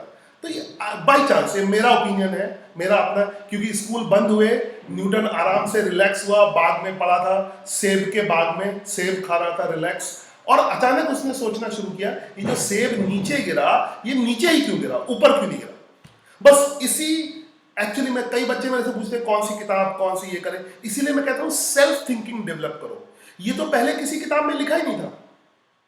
इसके न्यूटन के समय, जो न्यूटन के समय न्यूटन की किताबें चलती थी, न्यूटन से पहले किसी किताब में नहीं लिखा था कि सेब नीचे क्यों गिरता है। ठीक है, अगर तुम्हारी तरह होता कि क्वेश्चन का आंसर चाहिए तो किताबों में ढूंढता, मैंने क्वेश्चन दे दिया, एक प्रॉब्लम दे दी, तुमने किसी से पूछ लिया, किसी जेई का नीट के किताब में आंसर देखा, कहाँ मिलेगा कहाँ मिलेगा, सर ने क्वेश्चन दिया, होमवर्क दिया है, चलो किताब में कहीं ढूंढे देखें, नहीं। ठीक है, तो इसने, इसकी मजबूरी थी कि किसी किताब में ये लिखा नहीं था। शायद इसने भी ढूंढा होगा किताबों में, मगर आई थिंक किताबों में, मतलब स्कूल जाता रहता तो किताबों में ढूंढता, मगर किताबें इसके पास है नहीं। इसने क्या शुरू किया, सेल्फ एनालिसिस। ये सेल्फ एनालिसिस न्यूटन के बाद जो भी है, जो भी न्यूटन के बाद जिस बच्चे को भी साइंस पढ़नी है, न्यूटन की तरह का, हमारे भगवान न्यूटन है। मैं किसी भगवान को नहीं मानता, हमारे 3 भगवान है, गैलीलियो, न्यूटन और आइंस्टाइन। साइंस के 3 भगवान है, कि इन्होंने इतना किया है। तो अगर तुम्हें साइंस पढ़नी है तो 3 को भगवान मानो, न्यूटन, गैलीलियो, न्यूटन, गैलीलियो और आइंस्टाइन। ठीक है, इनको एकदम गॉड की तरह ट्रीट करो, भगवान की तरह ट्रीट करो, और एक्चुअली में हम जिसको मानते हैं उसी की तरह हो जाते हैं। ये समझना, जिसको तुम बहुत ज्यादा मानोगे उसकी तरह हो जाओगे। इसको न्यूटन का मानोगे तो न्यूटन के एटीट्यूड डेवलप होगा। तो न्यूटन का एटीट्यूड क्या है कि उसने हर चीज को एनालाइज करना शुरू किया, सेब नीचे क्यों गिरा, फिर इसका एनालिसिस आगे बढ़ा, यहीं से आगे बढ़ा, यहीं से उसने सेल्फ एनालिसिस करते करते फिर मून की तरफ देखा कि मून भी देखो ऐसे चक्कर लगाता है बार बार ऐसे। क्या सेब और मून, अभी हम आगे इसको मैथमेटिकली डिस्कस करेंगे, तो एक तरह का एक्साइटमेंट फील करो कि ये क्या सोच रहा है, ये किताब की तरफ नहीं देख रहा है, ये अंदर स्टडी नहीं कर रहा है, टेबल पे बैठ के इसको टीचर कोई नोट्स नहीं लिखा रहा है। अब हम नोट्स लिखाते हैं, न्यूटन का नियम लिखो। अभी का टीचर क्या करता है, बच्चों हेडिंग डालो न्यूटन का नियम, न्यूटन का पहला नियम लिखो, दूसरा का नियम। ये न्यूटन खुद भी अपने नियम लिख नहीं रहा है, ये सोच रहा है। ये सोच रहा है क्या ये मून और सेब क्या एक ही तरह के लॉ फॉलो करते हैं, एक तरह के। तो ये का सब कहां से आया, सेल्फ एनालिसिस, सेल्फ थिंकिंग। समझ आई बात? Self analysis, self thinking is very important for science. Self analysis, self thinking. इसीलिए इसीलिए मैं इतना बड़ा लेक्चर ले रहा हूं, इतना बड़ा मोटिवेट कर रहा हूं, क्योंकि अगर सेल्फ थिंकिंग डेवलप नहीं हुआ, ये हर जगह तुम्हें सेल्फ थिंकिंग डेवलप, क्योंकि अगर तुमने खुद से सोचना शुरू नहीं किया, सेल्फ थिंकिंग डेवलप नहीं हुआ, तो साइंस में तुम बहुत आगे नहीं जा सकते हो। साइंस में अगर तुम्हें आगे जाना है तो ये न्यूटन की तरह का सेल्फ थिंकिंग डेवलप करना होगा, सेल्फ थिंकिंग डेवलप करना होगा, जैसे न्यूटन ने किया। ठीक है, तो ये सोच रहा है कि क्या ये सेब और ये मून, ये क्या अलग रूल फॉलो करते हैं या सेम रूल फॉलो करते हैं? मून भी सेब की तरह ही अलग रूल फॉलो करता है, या मून भी गिरता है? या ऐसे समझ लो सेब गिरा, मून क्यों नहीं गिरा? मून क्यों नहीं गिरा? मून इतना बड़ा है इसलिए नहीं गिरा। तो सबको उसने एनालाइज किया, और ऑब्वियसली मैथ साइंस को हेल्प करती है, मैथ साइंस है नहीं, ठीक है। ये फिजिक्स वाले जो है वो मैथ्स की हेल्प लेते हैं। किसी को मैथ्स बहुत ज्यादा आती है इसका मतलब उसकी साइंस बहुत अच्छी होगी, ये पक्का नहीं है, ठीक है। मैथ्स हमारी लैंग्वेज है, इसको मैथ्स भी ऑब्वियसली जो आदमी फिजिक्स पढ़ाएगा, साइंस पढ़ाएगा, उसको मैथ्स आती होगी, मैथ्स आती होगी। तो इसको मैथ्स आती थी, फिर उसने मैथमेटिकली एनालाइज किया, फिर उसने गैलीलियो की स्टडी की, गैलीलियो के ग्रेविटेशन की स्टडी की, और फिर बहुत सारे नियम दिए।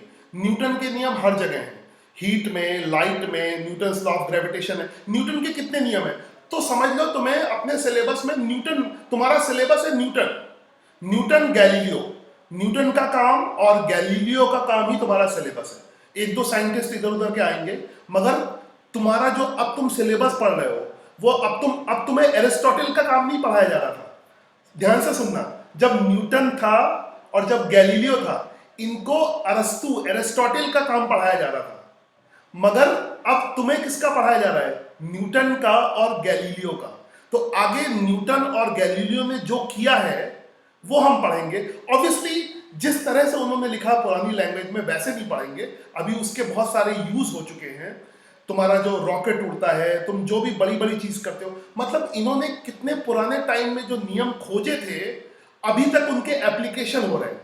अब कोई नया नियम खोजने में इंटरेस्ट नहीं ले रहा है कि इसी नियम के इतने एप्लीकेशन हैं कि एप्लीकेशन में बंद ही नहीं हो रहा है। न्यूटन के नियम पढ़ के हम वो मून तक पहुंच गए। न्यूटन के जो न्यूटन लॉ ऑफ ग्रेविटेशन है, इसको पढ़ के, इसको स्टडी करके, सोचो कितना पुराना स्टडी किया होगा। खुद न्यूटन ने नहीं सोचा होगा कि मैं जो नियम दूंगा, सॉरी फिर से रिपीट करता हूं इसको, लिटिल बिट इमोशनल। खुद न्यूटन ने नहीं सोचा होगा कि मैं जो अपना ग्रेविटेशन का, मैं जो ये न्यूटन का ग्रेविटेशन का नियम बना रहा हूं, इस नियम को पढ़ के कोई कल मून तक पहुंच जाएगा। ये आई डोंट थिंक कि उसने सोचा होगा, या शायद सोचा हो, पता नहीं, मगर मुझे नहीं लगता कि उसने ये सोचा होगा कि इसका नियम इतना आगे तक जाएगा। आइंस्टाइन ने E = mc² दिया, उसने सोचा नहीं था कि आदमी इसको पढ़ के, इसका आदमी, मैं जो ये E = mc² दूंगा, बाकी सब आदमी इसको पढ़ के एटम बम बना देंगे और एक दिन लाखों आदमी मार देंगे। मतलब लाखों आदमी हिरोशिमा नागासाकी पे बम गिराएंगे और लाखों लोग मर जाएंगे। उस समय आइंस्टाइन ने भी ये सोचा नहीं होगा कि मैं एक छोटी सी इक्वेशन दे रहा हूं, E = mc², ये इतनी पावरफुल है। तो न्यूटन ने जो नियम दिए कितने पावरफुल है। आज हर चीज न्यूटन के उसी नियम पे काम करती है, उन्हीं सब नियमों पे काम करती है। न्यूटन के पहला, दूसरा, तीसरा नियम है। एक्चुअली में न्यूटन का जो पहला नियम है और जो दूसरा नियम है, या कह सकते हो न्यूटन के तीनों नियम, ये पहले गैलीलियो ने ऑब्जर्व कर रखे थे। गैलीलियो ने, एक्चुअली में गैलीलियो बड़ा है यहाँ पे। अगर हम न्यूटन के नियम की बात करें तो गैलीलियो ने वो सारे नियम, गैलीलियो ने पहले ऑब्जर्व कर रखे थे।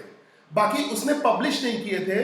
तो न्यूटन ने गैलीलियो की बहुत स्टडी की, गैलीलियो का सारा वर्क स्टडी किया और उसको अपने अपने नाम से पब्लिश कर दिया। तो ये समझ लो कुछ न्यूटन का काम सही नहीं है या सही है, उसे गैलीलियो का नाम कहना चाहिए, गैलीलियो के नियम कहना चाहिए। मगर ठीक है, ठीक है।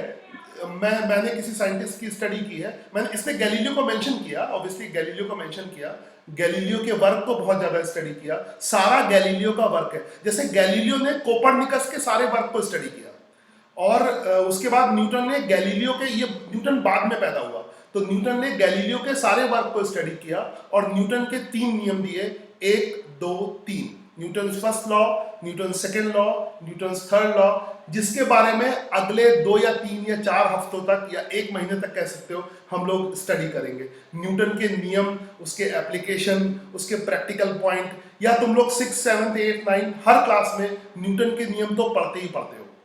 तो जो उसने न्यूटन के 3 नियम दिए, सारे एकेडमिक सिस्टम में हर क्लास में तुम्हें इसके नियम तो पढ़ने ही पढ़ने हैं, न्यूटन के नियम। तो आई hope you understand this. Newton ने और भी बहुत सारे काम किए। न्यूटन एक अभी भी हम लोग सारे पूरी फिजिक्स समझ लो न्यूटन से भरी हुई है। न्यूटन के बहुत सारे वर्क है। न्यूटन 90 ईयर तक रिसर्च करता रहा था, अपनी उम्र के 80-90 ईयर तक रिसर्च करता रहा था। ये उसने स्पेक्ट्रम, लाइट की स्टडी की, न्यूटन के एक तो न्यूटन का फर्स्ट, सेकंड, थर्ड नियम है, फिर एक न्यूटन का लॉ ऑफ ग्रेविटेशन अलग है। न्यूटन का जो लॉ ऑफ ग्रेविटेशन है वो तो सबसे ज्यादा पावरफुल है। जो हमारा जो आज जो हमारे यू कैन से कि कोई स्पेसशिप जो है वो स्पेस में जाता है या फिर रॉकेट स्पेस में जाता है, वो अगर न्यूटन्स का ग्रेविटेशन का रूल तुम्हें नहीं पता है तो तुम स्पेस में अपना कोई भी चीज भेज नहीं सकते, स्पेस में अपना रॉकेट नहीं भेज सकते अगर तुम्हें न्यूटन का लॉ ऑफ ग्रेविटेशन नहीं पता है। ठीक है, उसके बिना ऐसे ही रॉकेट तुम ऐसे ही नहीं छोड़ दोगे। ये रॉकेट तुमने दिवाली का रॉकेट ऐसे जलाया, चला गया, वापस आ गया। तो इसके पीछे न्यूटन्स के ग्रेविटेशन के रूल है, न्यूटन्स के ग्रेविटेशन के रूल है, उनको स्टडी करेंगे। न्यूटन का जो फॉर्मूला तुमने पढ़ा होगा F = G(m1m2) / r², उसमें जो तुम्हें कैलकुलस सिखाई है V = dx/dt, A = dv/dt, वो सब लगाएंगे, वेलोसिटी कैलकुलेट करेंगे, पोजीशन कैलकुलेट करेंगे, कहाँ तक रॉकेट जाएगा, ये सब कैलकुलेट करके, ये सब जमीन पे कैलकुलेट होता है। तुमने देखा होगा जो जितने भी स्पेस सेंटर्स है इंडिया में, देखा होगा स्पेस सेंटर में अभी एक रॉकेट कोई लॉन्च किया था, है ना, I don't remember the name, memory बहुत कम है। तो कोई भी स्पेस सेंटर जो है कोई रॉकेट लॉन्च करता है तो बहुत सारे लोग जमीन पे बैठे रहते हैं, वो स्टडी करते रहते हैं, कंप्यूटर में उसकी मैथमेटिकल स्टडी करते रहते हैं कि इस ट्रैक पे जाएगा, इस ट्रैक पे। तो बहुत सारा जो वर्क है वो इक्वेशन पे, न्यूटन्स लॉ ऑफ ग्रेविटेशन पे, उनकी इक्वेशन पे बहुत सारा वर्क होता है, तब हमारा रॉकेट मून पे जा पाता है। ठीक है, तो वो सब इसकी वजह से हुआ है। इसने अगर अपने न्यूटन्स लॉ ऑफ ग्रेविटेशन को फॉर्मुलेट ना किया होता तो ये सब तुम कुछ भी ना कर पाते। इसने फिर लाइट की स्पेक्ट्रम की, ये बोला कि लाइट 7 कलर में डिवाइड होती है, ये स्टडी किया। इसकी स्टडी तो भरपूर है और ये सब तुम्हें पढ़ना है 11th में 12th में, सब डिटेल में पढ़ना है, डिटेल में पढ़ना है। तो इसका जो भी वर्क है वो सब तुम पढ़ोगे, डिटेल वर्क इसका पढ़ोगे। ठीक है, आई होप यू अंडरस्टैंड दिस। तो न्यूटन के नियम, कैलकुलस, और इसकी एक किताब लिखी है। इस किताब को हालांकि हम पढ़ेंगे नहीं, ये बहुत कॉम्प्लिकेटेड फॉर्म में है, ओरिजिनल फॉर्म में किताब है। एक किताब इसने लाइट के ऊपर लिखी है, ऑप्टिक्स के ऊपर, ऑप्टिक्स नाम की ट्रिटाइज है। तो ये खाली ये इन किताबों को ढूंढने मत जाना, ये मिलेंगी भी नहीं और ये पढ़नी भी नहीं है, थोड़ा सा कॉम्प्लेक्स फॉर्म में होती है। फिर एक और किताब लिखी फिलोसफिया नेचुरला प्रिंसिपिया मैथमेटिका, ये है, इसका मतलब नेचुरल प्रिंसिपल फिलोसफी मैथमेटिक्स, यानी साइंस और फिलोसफी कनेक्टेड है आपस में इस तरह से, आई थिंक। तो आई hope you love this man Newton, Isaac Newton, it's work and everything.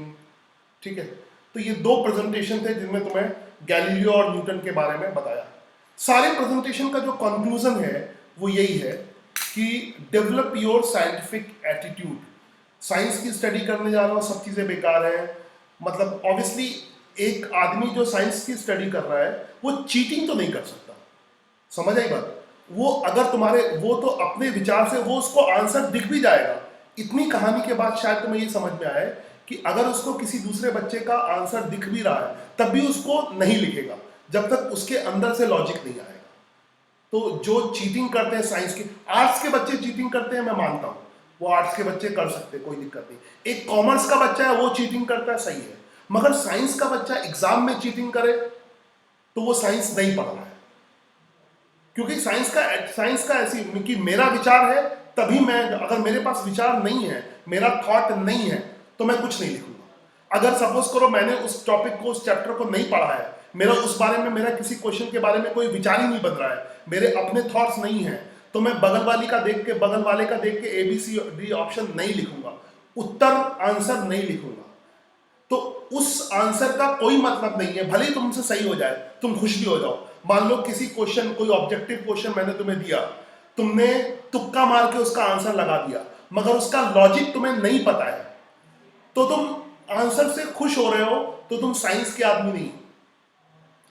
हाँ, अगर तुम्हारा बाय द वे आंसर गलत हो जाए और तुम्हारा लॉजिक सही हो, तुम्हारा दिमाग में अंदर लॉजिक आता हो उसका, तो तुम सही हो, सिंपल हो, सही हो, आंसर से कोई मतलब नहीं है। तो तुम्हारे दिमाग में लॉजिक्स आने चाहिए, तुम्हारे अपने लॉजिक, तुम्हारे, अभी मेरा जितना भी काम है मैं तुम्हें ऐसे पढ़ा रहा हूं कि तुम्हारे खुद के लॉजिक डेवलप हो, खुद के लॉजिक डेवलप करो, बार बार कह रहा हूं, खुद के लॉजिक। यहां पे रटने वाला कुछ नहीं है, दूसरे से कोई ज्ञान नहीं लेना है, किताब से कोई ज्ञान नहीं लेना है ना। कंसेप्ट, किताबी ज्ञान को ऐसे रटना नहीं है, किताब को खाली अपने लॉजिक को सपोर्ट करने के लिए, या अपने, मेरा किताब, फिर मैं बार बार कहता हूँ किताब से मत पढ़ो, तो फिर तुम सवाल ये पूछो कि कहाँ से पढ़े, फिर किताब से नहीं ज्ञान तो कैसा, किताब से अर्जित ना करें तो कहाँ से नॉलेज लें, किताब से नहीं आएगी। तो किताब का यूज करो, तुम अपनी जो सेल्फ थिंकिंग है उसको चेक करो कि जैसा मैं सोच रहा हूँ वैसा किताब में भी लिखा है क्या। पहले दिमाग तुम्हारा खुद का सोचना चाहिए। मैं जैसे तुम्हें पढ़ा रहा हूँ उस ऐसे तरीके से पढ़ा रहा हूँ, बिल्कुल भी मैं जानबूझ के नहीं रटा रहा हूँ। तुम्हें लॉजिकल स्टडी, पहली क्लास से तुम्हें लॉजिकल स्टडी पढ़ाना शुरू किया, मैं जैसे पढ़ा रहा हूं उससे तुम्हारी सेल्फ थिंकिंग डेवलप होगी। अब किताब में चेक करो खाली कि मैं जैसा सोच रहा हूं किताब में ऐसा लिखा है क्या, तो थोड़ा सा कॉन्फिडेंस आता है। मगर सोचना तुम्हें है, सोचना तुम्हें है, किताब सपोर्ट के लिए है। अब तुम बिल्कुल ना सोचो, तुम किताब में जैसा लिखा है बिना सोचे ही उसको याद कर लो, रट लो, तो उसका क्या फायदा होगा। तो इसीलिए मैं किताब का बहुत अपोज करता हूँ, बुक का बहुत अपोज करता हूँ। बुक ठीक है अगर तुम्हारे दिमाग में पहले से थॉट आता है, कोई थॉट आता है, हर चीज के बारे में कंसेप्ट है, और ऑब्वियसली कंसेप्ट जो है वो ऑब्जर्वेशन से, और सही मास्टर जो है, मास्टर के मोटिवेशन से, साइंटिफिक मोटिवेटर तो चाहिए तुम्हें। न्यूटन को भी गैलीलियो चाहिए था, गैलीलियो भी कोपरनिकस से आया था, गैलीलियो के दिमाग में भी खुद से विचार नहीं आए थे, उसके पहले कोपरनिकस से आए थे, कोपरनिकस ने गैलीलियो को दिए। अब गैलीलियो ने कोपरनिकस को रटा नहीं, कोपरनिकस ने बोला कि जो है सन के अराउंड अर्थ रोटेट करती है, सन अर्थ के अराउंड रोटेट नहीं करता, सन अर्थ के अराउंड रोटेट नहीं करता, अर्थ सन के अराउंड रोटेट करती है। गैलीलियो ने उसको माना नहीं, उसको रट्टा नहीं लगाया उसका, उस विचार को, उसको कोपरनिकस का थॉट लिया और फिर अपने ऑब्जर्वेशन किए, खुद का उसने टेलीस्कोप बनाया, खुद ऑब्जर्वेशन किए और खुद देखा, तब बोला हाँ कोपरनिकस सही है। ऐसे नहीं बोला कि कोपरनिकस ने बोल दिया तो कोपरनिकस बड़ा था, बहुत सही है।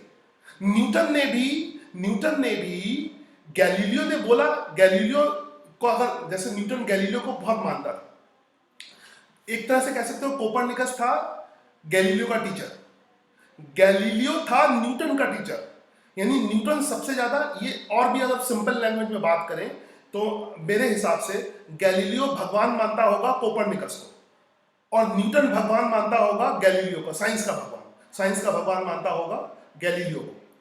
मगर तब भी न्यूटन ने गैलीलियो की बात एकदम डायरेक्टली उसने कह दिया तो मान ली, ऐसा नहीं किया उसने। गैलीलियो ने जो किया उस पर एक्सपेरिमेंट किया उसने, न्यूटन ने एक्सपेरिमेंट किया, न्यूटन ने खुद का टेलीस्कोप लिया, बनाया, देखा गैलीलियो जो सही कहता है, गैलीलियो ने ये थॉट किया, क्या वाकई में ऐसा है कि अर्थ रोटेट करती है, रियल में ऐसा है कि अर्थ सन के अराउंड रोटेट करती है, तो उसके बारे में सारे ऑब्जर्वेशन किए। अब देखो कमाल की बात है, गैलीलियो को सिर्फ कोपरनिकस वाली जो थ्योरी थी, कोपरनिकस ने तो सिर्फ एक ही स्टेटमेंट दिया था कि अर्थ सन के अराउंड रोटेट करती है, मगर गैलीलियो को तो बहुत कुछ मिल गया, गैलीलियो को प्लैनेट्स भी मिल गए, प्लैनेट्स के अपने मून भी मिल गए, सारे मून्स का उसने नाम दे दिया, इतनी डिटेल में स्टडी कर दी। तो गैलीलियो अपने मास्टर कोपरनिकस से, अगर उसको मास्टर मानता, उससे बहुत आगे चला गया। इसी तरह से न्यूटन, अगर गैलीलियो कोपरनिकस का रट्टा लगाता तो बस वो एक ही बात रट पाता, क्योंकि कोपरनिकस ने तो सिर्फ एक ही बात कही थी कि अर्थ रोटेट अराउंड द सन, मगर गैलीलियो ने उसको स्टडी किया, ऑब्जर्वेशन किया, सब किया, तो उसने प्लैनेट्स के बारे में भी बताया, सब बताया, प्लैनेट्स के मून होते हैं, तो उससे बहुत आगे चला गया। तो गैलीलियो ने कोपरनिकस को देखा, बुक को देखा, मगर अपने थॉट में बहुत आगे चला गया। सिमिलरली न्यूटन ने गैलीलियो की स्टडी की, गैलीलियो ने जो वर्क किया उसको स्टडी किया, मगर उससे काफी आगे चला गया। गैलीलियो ने तो पहला नियम तक आया था, न्यूटन ने अपना दूसरा नियम, तीसरा नियम, 3 नियम बनाए। गैलीलियो ने सिर्फ फर्स्ट नियम तक ऑब्जर्व किया था, उसका जो फर्स्ट लॉ है वो गैलीलियो का है एक्चुअली में। न्यूटन का पहला नियम वो गैलीलियो ने ऑब्जर्व किया था, मगर उसका लिया और 2 अपने नियम दिए। तो ये 2 अपने नियम कहाँ दिए? उसके सेल्फ एनालिसिस से, सेल्फ ऑब्जर्वेशन से। तो ऑब्जर्वेशन, प्रैक्टिकल ऑब्जर्वेशन, मैं बार बार कहता हूं, तुम्हारा अगर तुम्हें साइंस सीखनी है तो तुम्हें प्रैक्टिकल ऑब्जर्वेशन करना होगा, सेल्फ थिंकिंग डेवलप करनी होगी। तो आज के इतने बड़े मोटिवेशन लेक्चर के मैंने आई थिंक डेढ़ घंटे सिर्फ मोटिवेशन लेक्चर दिया है ना, तो सिंपल मोटिवेशन लेक्चर, तो आई थिंक तुम्हें इनफ मोटिवेशन मिल गया होगा साइंस की स्टडी के लिए। साइंस की स्टडी में मेन जो फैक्ट है वो है प्रैक्टिकल थिंकिंग। पहला, प्रैक्टिकली हर चीज को सोचो, प्रैक्टिकल थिंकिंग। ऑब्जर्वेशन, चीजों को ऑब्जर्व करो, प्रैक्टिकल थिंकिंग, ऑब्जर्वेशन, है ना, एंड सेल्फ थिंकिंग। दूसरों की थिंकिंग नहीं, प्रैक्टिकल। तुम्हारी थिंकिंग एक तो सेल्फ होनी चाहिए, सेल्फ और प्रैक्टिकल होनी चाहिए। तुम प्रैक्टिकली चीजों को देख के उनको एनालिसिस करो, कोई भी प्रैक्टिकल ऑब्जर्वेशन हो उसमें तुम्हारी थिंकिंग डेवलप हो। तो आई होप आगे के हम लेक्चर्स में इन्हीं की बात करेंगे। कल से हम शुरू करते हैं, एग्जैक्टली ये चैप्टर शुरू होगा। इसमें तुमने स्टार्टिंग से जो पढ़ा है 6, 7, 8 में, जो भी फोर्स के बारे में, फोर्स क्या होता है, पुश, पहले तुम्हें मैं प्रैक्टिकली ऑब्जर्व करना चीजों को सिखाऊंगा। ऑब्वियसली मैं भी तुम्हें 3 ही चीजें, न्यूटन का पहला नियम, दूसरा नियम, तीसरा नियम बताऊंगा। और अब एप्लीकेशंस बहुत ज्यादा है न्यूटन के रूल्स के। न्यूटन ने तो सिर्फ नियम दिए थे, बाकी आगे के लोगों ने उसको बहुत अप्लाई किया। नया नियम नहीं बनाया, मगर आगे के लोगों ने बहुत ज्यादा अप्लाई किया। तो तुम आगे उसका एप्लीकेशन सीखो और फ्यूचर में उसको यूज करोगे। अगर कुछ भी साइंटिस्ट बने, कुछ भी टेक्नीशियन बने, तो हर जगह उसके रूल्स को यूज करोगे। तो न्यूटन के बेसिक रूल्स को हम लोग शुरू करते हैं, जो कि फोर्स के कंसेप्ट पे बेस्ड हैं। और यहाँ पे ये जो रूल है वो बेसिकली प्रैक्टिकल ऑब्जर्वेशन पर बेस्ड है। मैं ऐसे नहीं बताऊंगा कि न्यूटन ने ऐसा कहा था इसलिए मान लो। मैं सबसे पहले क्या करूंगा, बहुत सारे प्रैक्टिकल ऑब्जर्वेशन तुम्हें दिखाऊंगा। प्रैक्टिकल तुम्हें, आज तो जैसे न्यूटन ने किया था वो तो पुराने तरीके थे, अभी नए तरीके से बहुत सारे प्रैक्टिकल ऑब्जर्वेशन हो सकते हैं। और जब हमने नए तरीके से जब प्रैक्टिकली ऑब्जर्व किया तो न्यूटन के सेम नियम जो अभी तक, देखो न्यूटन के नियम के अलावा और नियम क्यों नहीं बने, क्योंकि जितने भी प्रैक्टिकल ऑब्जर्वेशन में उसमें न्यूटन के नियम सफिशिएंट है।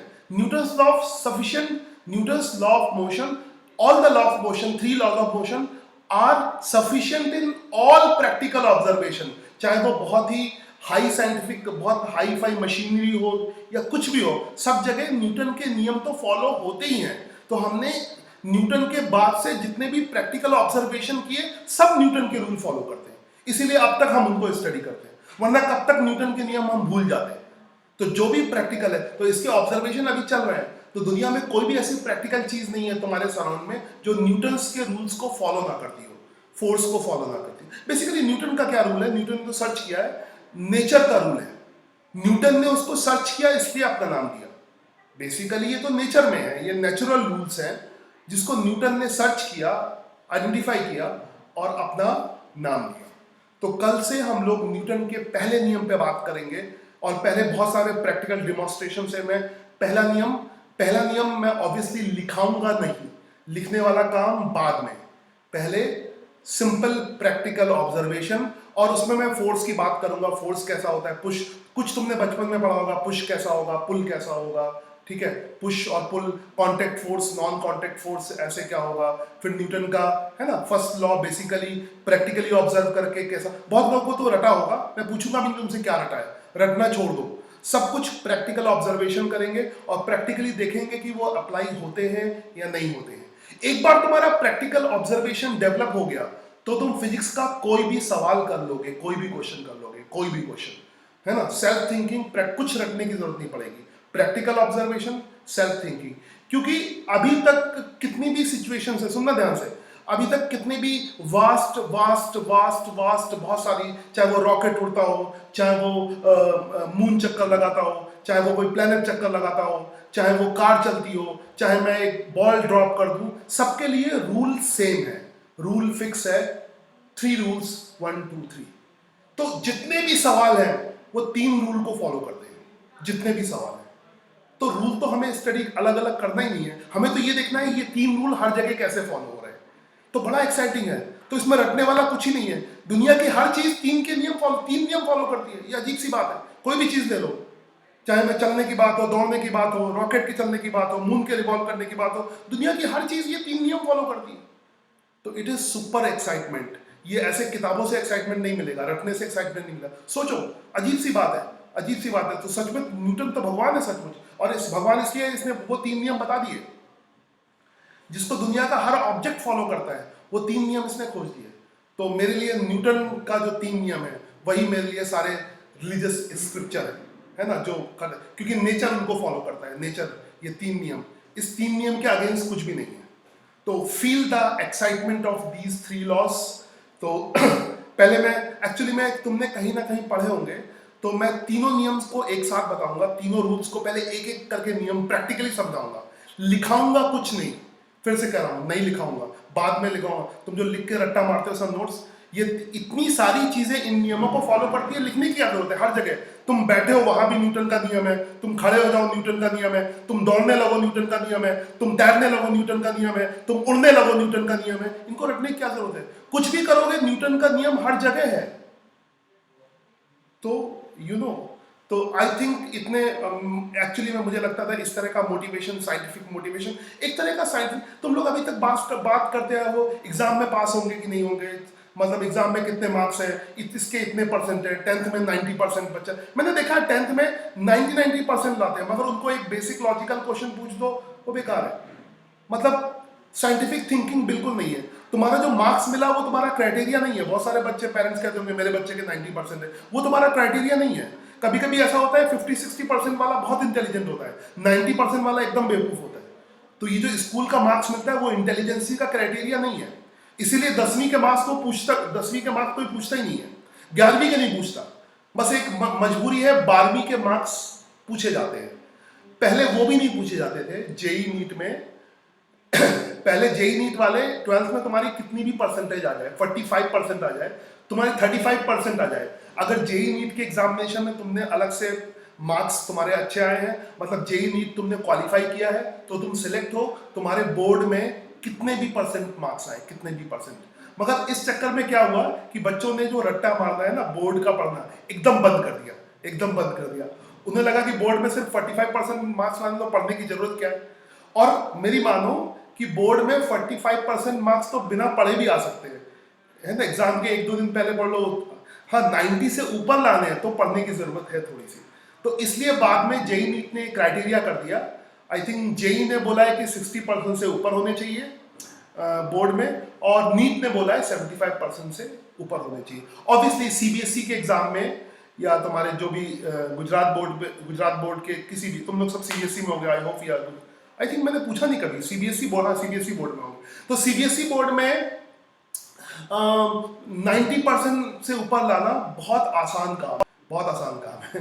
क्योंकि इतना आसान है, क्योंकि वो आसान क्यों पता है, क्योंकि क्वेश्चन वो वही पूछते हैं जो पहले पूछ चुके हैं। उनके पास नए क्वेश्चन बहुत कम होते हैं, वो पिछले 10-15 सालों के पेपर में से ही पेपर पूछेंगे। आसान मैं इसलिए नहीं बोल रहा हूँ कि हो सकता है, हाँ समझ आएगा, आसान मैं बोलता रहता हूँ बीच में। आसान थैंक यू फॉर नाउ। आसान मैं इसलिए नहीं बोलता हूँ, कमेंट ना पढ़ो वरना मोटिवेशन देना मुश्किल होता है, ठीक है। थोड़ा एक्चुअली मैं डायरेक्टली नहीं, इमोशन के साथ इन्वॉल्व होकर बोल रहा हूँ, एक्चुअली वो चीज़ फील की है ना। तो मैं इसलिए कह रहा हूँ कि सचमुच बोर्ड में 90% मार्क्स लाना इसलिए मुश्किल नहीं है कि वो बोर्ड का एग्जाम कुछ स्पेशल है, ये इसलिए है कि बोर्ड का एग्जाम भी, जो 12th बोर्ड का है, वो भी 2 पौड़ी का एग्जाम है। उसका रीजन क्या है कि वो जो क्वेश्चन पूछते हैं वो पिछले 10 साल में पहले आ चुके होते हैं, वही क्वेश्चन पूछते हैं, खाली 2-4-5 क्वेश्चन नए देते हैं।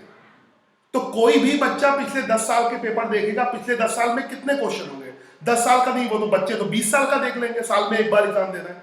तुम्हें साल में एक बार ही बोर्ड का एग्जाम देना, तुम 20 साल के पेपर देख लो, 20 साल के क्वेश्चन आंसर में से जो आएगा वही पूछेंगे, 80-90% पेपर वही होगा, तो इसमें कौन सा डिफिकल्ट है, इसको कोई भी कर सकता है। हाँ, जिसको एकदम नहीं पढ़ना है वो अलग बात है, जो एकदम नहीं पढ़ना चाहता है, जो इसको पढ़ने में मन नहीं लगता वो अलग है, मगर ये कौन सा मुश्किल काम है, तुम्हारा बोर्ड का 12th का एग्जाम है, तुम पिछले 20 साल के पेपर में से 20 मैंने ज्यादा किया, 10 में कवर हो जाता है, 10 में मोर देन 60-70% कवर हो जाता है, प्रिकॉशनरी साइड कर लो 20 साल, तब तो पूरा 100% कवर हो जाएगा। तो 20 साल के पेपर में, हर साल के पेपर में मान लो 10-15, मतलब एक साल का पेपर करने में तुम्हें 2 घंटे लगेंगे, एक साल का पेपर 3 घंटे मान लो, 3 घंटे एक साल का पेपर करने में लगेंगे, तुम चलो 3 घंटे नहीं, 5 घंटे मान लो, ठीक है, तो 20 साल का पेपर करने में कितने घंटे लगेंगे, 5 × 20, तो 100 घंटे में पूरा तैयारी हो जाएगी। 100 घंटे को डिवाइड कर लो, 100 घंटे तुम्हें कैसे कैसे पढ़ने हैं, तो एक दिन तुम 5 घंटे पढ़ते हो तो कितने दिन में हो जाएगा, तो इतना आसान है, तो उसके पैटर्न की वजह से आसान है। तो बोर्ड का एग्जाम भी 2 कौड़ी का एग्जाम है, ठीक है, मैं 2 कौड़ी के एग्जाम का कोई मतलब नहीं, जब पुराने ही क्वेश्चन देने हैं तो वो एक तरह से वो कोई मतलब नहीं। तो जो real examination is JEE NEET का एग्जाम, ओके।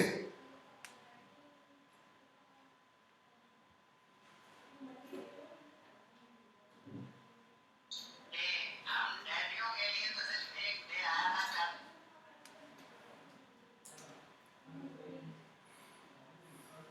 Fathers day.